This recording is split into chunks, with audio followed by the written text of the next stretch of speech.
Olá, alunos, tudo bem com vocês? Tudo ótimo, tudo tranquilo, tudo em paz?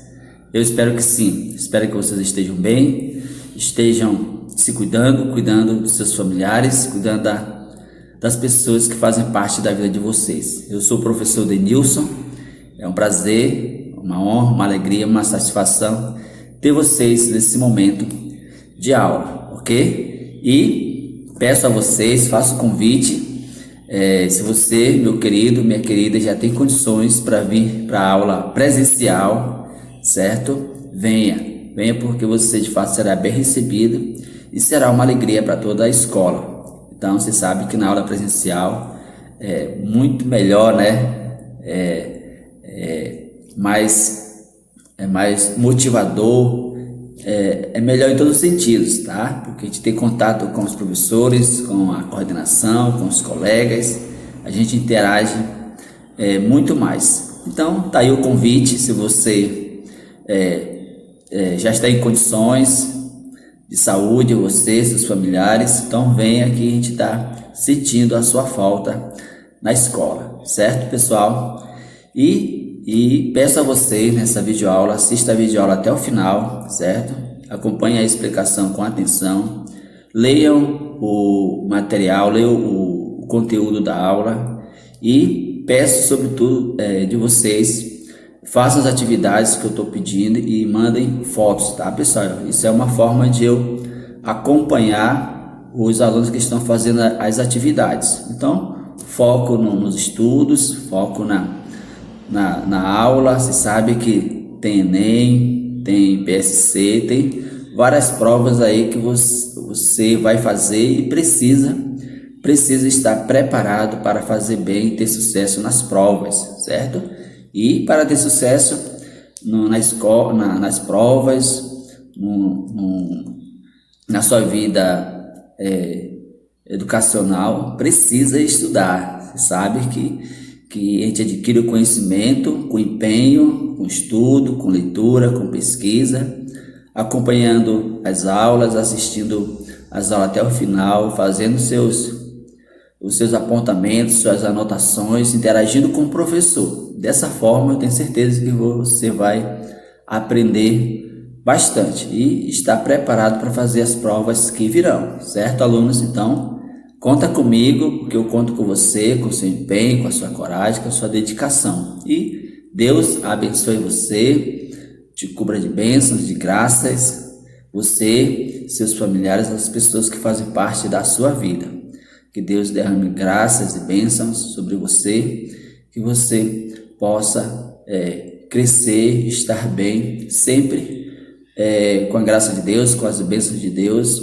Não esqueça, eu sempre digo, né? Não esqueça da dimensão da espiritualidade, Deus na sua vida. Então, faça suas orações, tenha fé em Deus, tenha esperança. Dessa forma, você tem certeza que você vai caminhar e caminhar muito bem e ter sucesso na sua vida, sobretudo na sua vida profissional, na sua vida familiar. Então, confie em você mesmo, confie no seu potencial. Você é uma pessoa com muitas capacidades, mas confie também primeiramente em Deus, porque Ele é a nossa força maior, Ele está sempre presente na nossa vida. Então vamos à aula de hoje, acompanhe aí com atenção essa aula, tá bom? Unidade Epistemologia Moderna. Então, alunos, nós estamos entrando numa nova unidade que vamos falar da epistemologia, como você já sabe, né? Que consiste a epistemologia, teoria do conhecimento para vocês não esquecerem, tá? Episteme ciência e logia estudo. Então, estudo da ciência, como se dá o conhecimento, tá? E o nosso assunto de hoje é método experimental. Então, você vai acompanhar esse conteúdo na página 22 e 23. Mas, como você bem sabe, né? De início, a gente sempre faz a revisão da aula anterior. Então, nós vamos rever algumas ideias da última aula. E o nosso assunto foi intelecto e conhecimento. Estamos falando de conhecimento, tá, pessoal? Como se dá o conhecimento. Nós estamos estudando desde desde o início do segundo bimestre, e nós estamos dando continuidade. Agora nós vamos falar sobre o conhecimento pegando alguns elementos da Idade Média e também da Idade Antiga, alguns filósofos com suas ideias, importantes. Durante a patrística, as obras platônicas e neoplatônicas tiveram grande importância nos estudos da filosofia realizada na Europa. Então veja aí as ideias dos filósofos, sobretudo de Platão, Sócrates e Aristóteles, sendo importante aí para a construção do conhecimento, tá? Muito bom essas informações aí. Das obras aristotélicas, porém, esse continente só tinha alguns comentários, pois os originais estavam em poder dos árabes e só retornariam no século XII, em meio a disputas políticas e religiosas entre cristãos e mouros. Tá? Apesar de provocarem grande polêmica em virtude das diferenças entre algumas teses do filósofo grego e certas afirmações dos textos bíblicos, as obras aristotélicas suscitaram enorme interesse. Pessoal, você sabe que na filosofia a gente estuda a corrente de pensamento, tá? Grupo de pensadores que defendem uma ideia e outros pensadores que defendem outras ideias diferentes. Porém, são diferentes, porém elas são importantes para a construção do conhecimento, tá? Por exemplo, Platão pensa a realidade de uma forma, tá? Platão tem toda uma filosofia sobre a realidade, ele vai falar de dois mundos e tudo mais. Aristóteles, por sua vez, vai falar de uma outra realidade, de outras teorias, porém são diferentes, pensadores diferentes, ideias diferentes, só que elas se integram para formar o conhecimento, tá? É isso que é importante nós entendermos, tá, alunos? Tanto que no século XIII, Tomás de Aquino, um dos maiores expoentes do cristianismo, inspirou-se nelas para realizar seu intento, seu objetivo, inspirou-se nas obras de Aristóteles. E veja o que ele vai dizer. Sistematizador, aliás, no seu intento, sistematizar filosoficamente o pensamento cristão. Então, ele realmente organizou as ideias cristãs do ponto de vista da filosofia, tá? Em todas as áreas, inclusive na epistemologia. A gente vai ver agora, a gente vai ver em que consiste a filosofia árabe. A gente já estudou, né? Tá só revendo. Diversos textos de Aristóteles e de comentadores de sua obra ficaram sob os cuidados dos árabes por bastante tempo, retornando à Europa somente no século XII. Nesse intervalo, os filósofos árabes medievais adotaram e defenderam o aristotelismo, associado a elementos do neoplatonismo e do islamismo. Sob tais influências, procuraram explicar a existência de um misterioso intelecto agente, tá, gente? Grife essa parte aí. Relacionando a criação do mundo e uma espécie de autoconsciência divina. Em outras palavras, a gente está se referindo a Deus, tá? Em outras palavras, que ele quer dizer intelecto agente e autoconsciência divina, criador de tudo que existe. Segundo esse ponto de vista, para contemplar a si mesmo, a consciência divina criou o primeiro intelecto, a qual, por sua vez, desdobrou-se em todas as outras formas de inteligência e de conhecimento que partilhamos em menor escala. Porém, acreditava-se que, com esforço e dedicação, nossas faculdades intelectuais poderiam nos aproximar do próprio Criador. entre os filósofos desse período, destacaram-se Avicena e Averroes. Pessoal, essa ideia que diz assim: acreditava-se que com esforço e dedicação, nossas faculdades intelectuais poderiam nos aproximar do próprio Criador. De parte do princípio que nós somos imagem e semelhança de Deus, somos semelhantes a Deus, somos criaturas e filhos de Deus, certo? Essa ideia tem que ficar bem clara para vocês.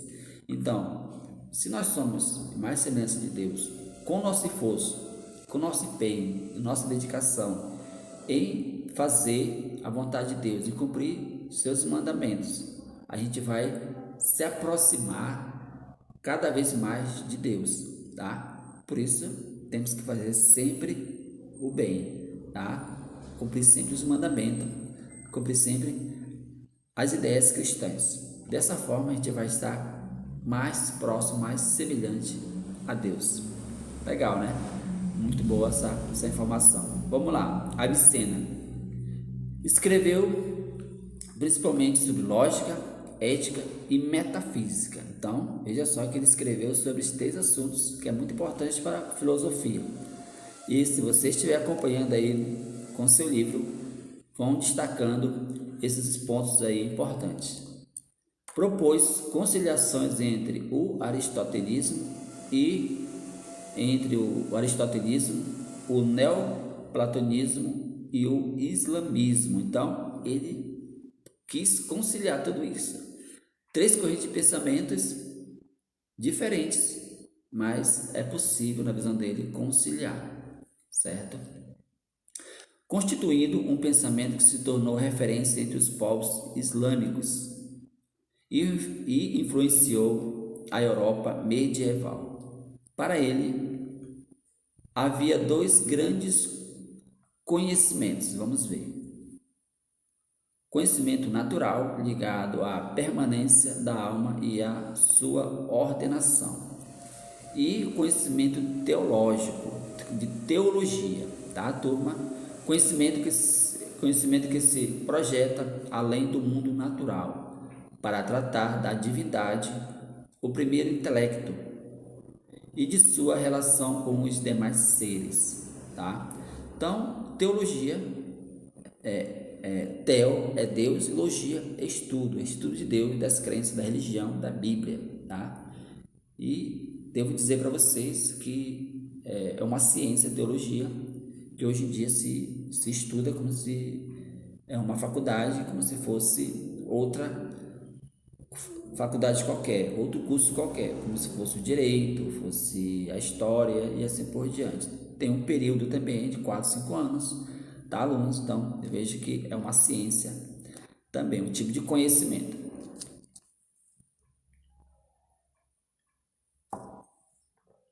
Nesse contexto, a inteligência humana seria capaz de compreender e unir-se aos mundos material e celeste. Então, veja só, une todos os contextos, o mundo material e o mundo celeste, o mundo do céu, por meio de 5 graus de inteligência material possível, em ato adquirida faculdade intuitiva. Então, são aqueles 5 graus de inteligência de Tomás de Aquino, que a gente já viu, né? Vamos agora para Averroes.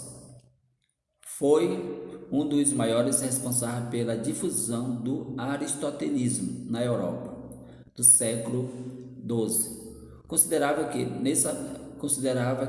nessa filosofia se encontrava a mais alta verdade, a qual, por sua vez, com um presente divino, ajudava as pessoas a conhecer tudo o que poderia ser conhecido, em especial a verdade religiosa. Então tá aí o Averroes com o aristotelismo, né? Então, de acordo com Aristóteles, de acordo com Averroes, Aristóteles tem as ideias importantes que nos faz conhecer todas as verdades, inclusive as verdades religiosas. E só para você lembrar, lembra das causas aristotélicas? É nesse sentido, tá bom? Causa eficiente, causa formal, causa material, tá? Tudo isso tem vamos trazer para o nosso contexto religioso cristão, tem Deus, ser divino, que faz com que todas as coisas aconteçam. Legal, né?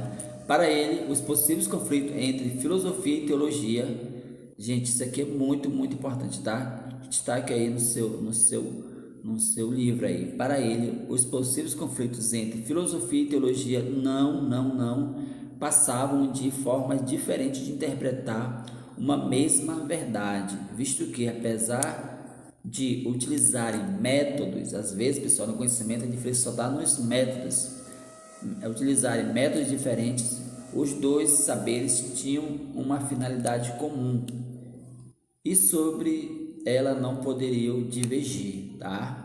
E Tomás de Aquino vai dizer também que filosofia, teologia, o conhecimento, tudo veio de Deus, tá? A diferença está no método, tá? Então, Deus deu a possibilidade para o homem, deu a ciência, a capacidade de pensar, raciocinar, criar ciência, tá? E também deu o dom, a capacidade de ter fé, ter esperança, de adorar Deus e tudo mais, tá? Então, não são diferentes, elas se completam, tá? Elas se completam. É nesse sentido, tá, turma? Vamos lá, avançando. Averroes dividiu o conhecimento em duas partes: a inteligência de cada ser humano, que poderia ou não se desenvolver da mesma forma que poderíamos ou não ver os detalhes dos objetos conforme a presença ou ausência da luz em nossos olhos.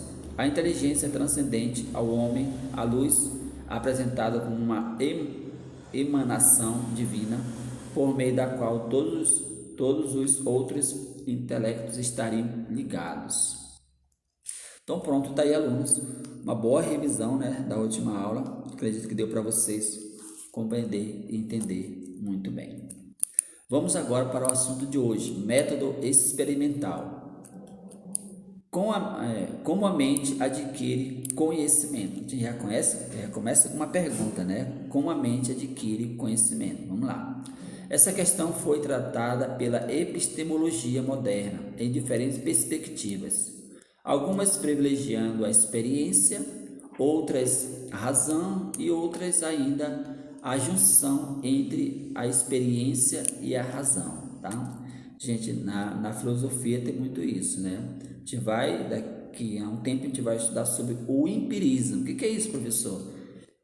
É uma coisa de pensamento que se diz que o conhecimento ele só é possível através da experiência, tá? Para eu saber que um suco está bom, eu preciso experimentar, isto é, eu preciso tomar um pouco, tá? Outros vão dizer que não precisa fazer experiência, precisa ter o conhecimento racional. E outros que dizem que o conhecimento ele é possível fazendo a junção da experiência e da razão, tá? Então é isso para você ter consciência desse conteúdo em relação ao conhecimento. Na filosofia antiga, ela foi interpretada valendo-se de relações problemáticas entre os conhecimentos opinativo e racional. Lembra da doxa e da episteme? A doxa é o achismo, é a aparência, tá? Que pode nos levar ao erro, tá? E depois vem a episteme, que é a ciência, que é o estudo, que é a reflexão, tá?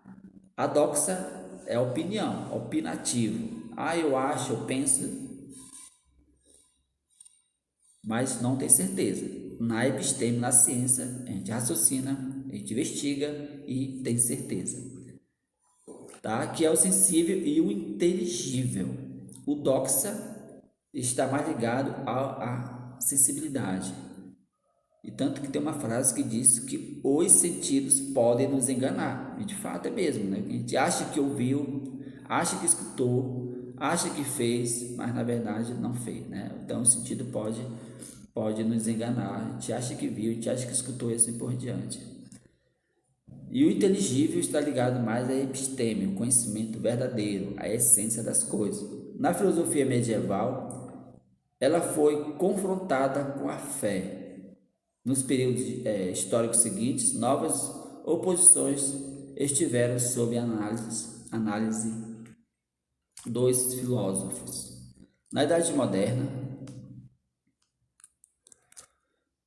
séculos 15 a 18, os pensadores estudaram o conhecimento especializado e organizado por um método chamado atualmente de ciência. Então, na Idade Moderna, pessoal, você já sabe, conhece que o estudo está muito avançado, tá? Então, o método, ele, de acordo com a ciência, eles são diferentes, ele é diferente, certo? Então, na Idade Moderna se valoriza muito o conhecimento científico, tá? Ao passo que o conhecimento sensível, o conhecimento religioso, o conhecimento da fé, ele ficou um pouco de lado, certo? Então, por isso que o nosso assunto de hoje é método experimental, o método que faz parte da ciência, tá? Da ciência. E hoje, como vocês sabem, tudo precisa ser experimentado para poder ser validado, né, alunos? Então vamos lá acompanhar com atenção, acredito que vocês estão compreendendo. Os pensadores modernos consideravam que o mundo era regido por leis naturais. Lembra que a gente está na Idade Moderna, a ciência já está bastante avançada. A visão dos cientistas, dos filósofos, já está também bastante avançada e a gente precisa agora pensar assim: a ciência está avançada, já tem, as ciências já estão, digamos, estruturada, firmada, como a biologia, como a física, como a química, a sociologia, a filosofia, enfim, todas as ciências estão bem desenvolvidas. Os pensadores modernos consideravam que o mundo era regido por leis naturais. As teorias científicas partiam de métodos para decifrar essas leis, o que acarretou mudanças também no pensamento filosófico. Gente, a palavra método significa caminho, tá? Um caminho. Por exemplo, você vai fazer um trabalho científico, você costuma fazer, tá? Qual é o método que você vai usar inicialmente? Tá? Você vai começar com o desenvolvimento, você vai começar com a conclusão ou você vai começar com a introdução, tá? Basicamente são 3 passos, né, importantes que você vai ter que caminhar. Você vai ter 3 passos sequencial que você vai precisar fazer para poder fazer o seu trabalho nas normas da ABNT, tá? Você precisa, no método científico, você precisa começar com a introdução, tá? Por isso que método é um caminho que você vai começar com a construção de um trabalho, você vai começar com a introdução, com o desenvolvimento e com a conclusão. Então esse é o caminho que você tem que percorrer, tá? Esse é o método que você tem que ter para poder construir o seu trabalho. Então é dessa forma, tá? Entre 1609 e 1642, as obras do físico italiano Galileu Galilei romperam com o modelo aristotélico medieval de compreensão da realidade. Então, sobre Galileu e Galilei você conhece muito bem, acredito. Então, ele realmente vai romper com toda uma tradição, um costume de fazer ciência. Ele vai propor novas investigações, portanto, um novo método de fazer ciência. Legal, né? Vamos lá. Galileu se propôs a investigar os fenômenos naturais e suas leis por meio da observação. Grife a palavra observação, que é um método do conhecimento científico. observação e da experimentação e de cálculos que pudessem medir matematicamente a regularidade desses fenômenos. Veja só, gente, grife todos a parte aí que ele é muito importante. Então, para construir o conhecimento na visão de Galileu, precisa observar, experimentar, medir, tá? Tudo aquilo que está sendo pesquisado, tudo aquilo que está sendo analisado, tá? Veja que é tudo do ponto de vista da matemática, não pode dar erros, tá? Nesse contexto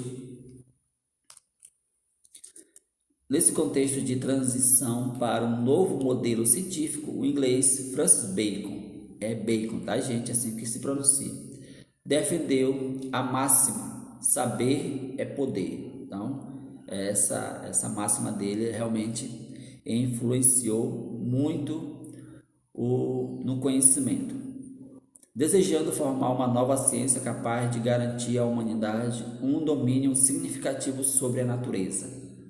Para ele, a ciência estava diretamente relacionada à técnica e o seu valor subordinado à utilidade para a vida prática. Então, veja só, pessoal, a ciência se resumiu à técnica e à sua utilidade, tá? Então, percebe que ele rompeu com a tradição, rompeu com o modo de fazer ciência. Ok, turma? Por isso que até hoje a gente é muito presente a questão da utilidade. Então, se não é útil, descarta. Se não serve para a vida prática das pessoas, descarta. Então, é nesse sentido. Vamos lá, avançando. E tá aí, né, bastante informações para vocês. Acredito que deu para vocês compreenderem, tá? Compreenderem muito bem esse assunto. A gente precisa ler. Se você não leu, leia o conteúdo, tá? Leia com atenção. Veja a aula novamente se você não viu, vai entender bem esse assunto, tá? São muitas ideias que a gente precisa compreender. E para casa, né, vocês vão fazer o exercício em PDF que eu irei enviar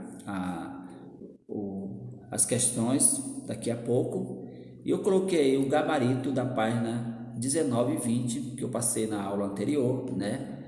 Se você fez, parabéns. Agora você pode conferir aí onde você acertou, tá? Se você acertou, parabéns. Se você não acertou, você tem a possibilidade de ajeitar aí o exercício do seu livro, tá, alunos?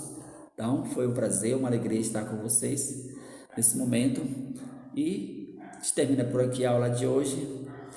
Meu muito obrigado e até a próxima aula, se Deus quiser. Um grande abraço do professor Denilson.